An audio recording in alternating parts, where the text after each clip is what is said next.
Hey everyone, welcome to another video. In this one, I'll show you two house slipper style, mule style is really most accurate, but I'll show you these two new mule style moccasin type, whatever.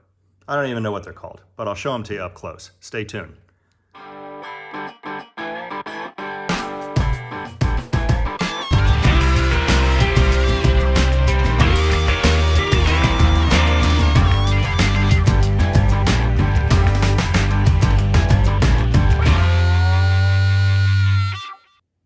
Okay, these are the Easy Mocs, and these are the Reefs. The Easy Mocs come in a box. They are handmade, and the Reefs are, of course, not handmade.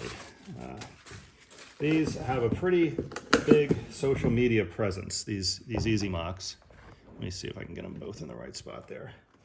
And the Reefs clearly come as a hanging thing. I bought both of these. I got absolutely no discount, no nothing. I did buy these on sale, but they were still they weren't quite $100.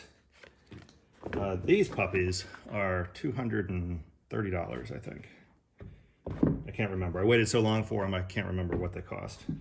Let's do the Reefs first, and then I'll show you these. So, the Reefs.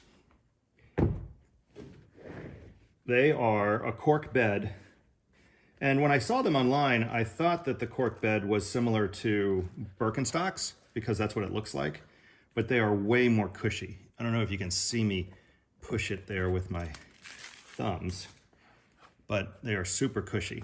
This material, you can see when it wrinkles, is like a nylon. Looks like an extremely thin nylon that is held in place by these little heat press or pressure design. This is leather or simulated leather, I'm not sure which. And the sole is really thin and pretty cushy. I can tell you that they're super comfortable. They're very comfortable to walk around with because of this flex right here. And you know I like these shoes. I'll show you what I have on. Oh, these have about had it. These are the LL Bean, and they are really beat up, but they are my go-tos and very similar design, right? I think these might be a little bit more comfortable because of that footbed, but we'll just have to see as I wear them. Around the back here, they just have a zigzag stitch for this super thin material, and on the inside it's some kind of nylon. I can show it to you the best I can right here. It's like a nylon. These are cheap, no question about it. $100, but cheap from a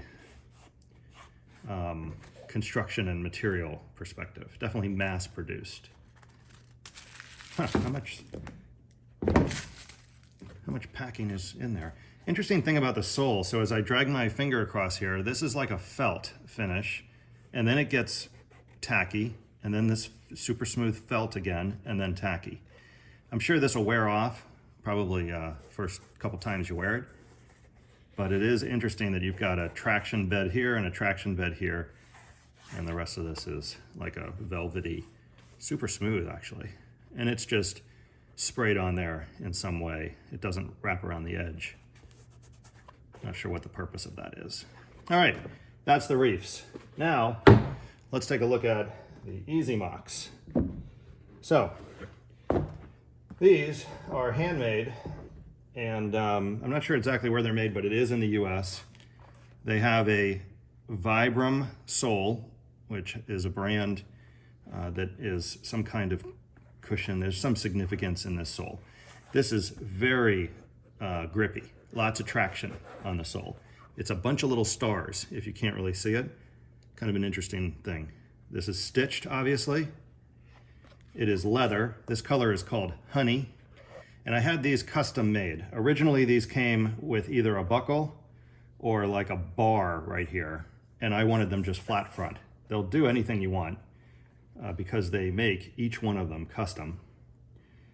It's interesting, you can see where there's a hole right there, but it doesn't go through to the other side. So that's interesting. I don't know what that hole is there for. Oh, here's a hole on this side too. That must be something in here. Maybe it lets air out. Oh, that hole does go through. I don't know what that's for. Anyway, you can see the hand stitching. They have some extra stitch here. And of course, all of this is stitched. This is not completely even. So it starts here and then it kind of jogs down, and then you can see it jogs up a little bit. And that's just typical of handmade shoes. The inside is leather. It seems to be like a calf skin or something, softer than the outside, but completely leather everywhere. Leather, leather. You can see the double, two pieces of leather stitched together. And this footbed is really cushy and seems to have like an antibacterial or antimicrobial. This fabric is typical of that antimicrobial footbeds. I don't know what it is exactly. I'm sure you could check it out on the website, but that's just a close-up. Really, really good quality. I have yet to wear them, as you can see, but I look forward to incorporating both of these into my everyday kind of house slipper program. So there you have it. Little pricey and mass produced, and really pricey and handmade. Also both a mule, if you don't like the way that the heel cuts in, the heel on the shoe cuts into your heel on your body, these mules are super comfortable. This one's obviously a bit higher, but it's still low enough that you don't even feel it when you put them on, because I did try them on. Looking forward to these stretching out a little bit because they do seem a little pointy. They're a 10, but see how this is rounded off on the top here? When I first put these on, they felt pointy to me, but my experience with shoes like this is they widen out, and that tends to make them look a little less pointy over time. Anyway, thanks for watching. Please leave a comment if you have any questions or you'd like to see a different pair of shoes highlighted on the channel that follow this same style. And please smash that like button because it really, really helps my channel, and I could use all the help I could get. Till next time, I post new, completely random videos all the time, and I really have no idea what I'm going to post next. Thanks again. See you next time.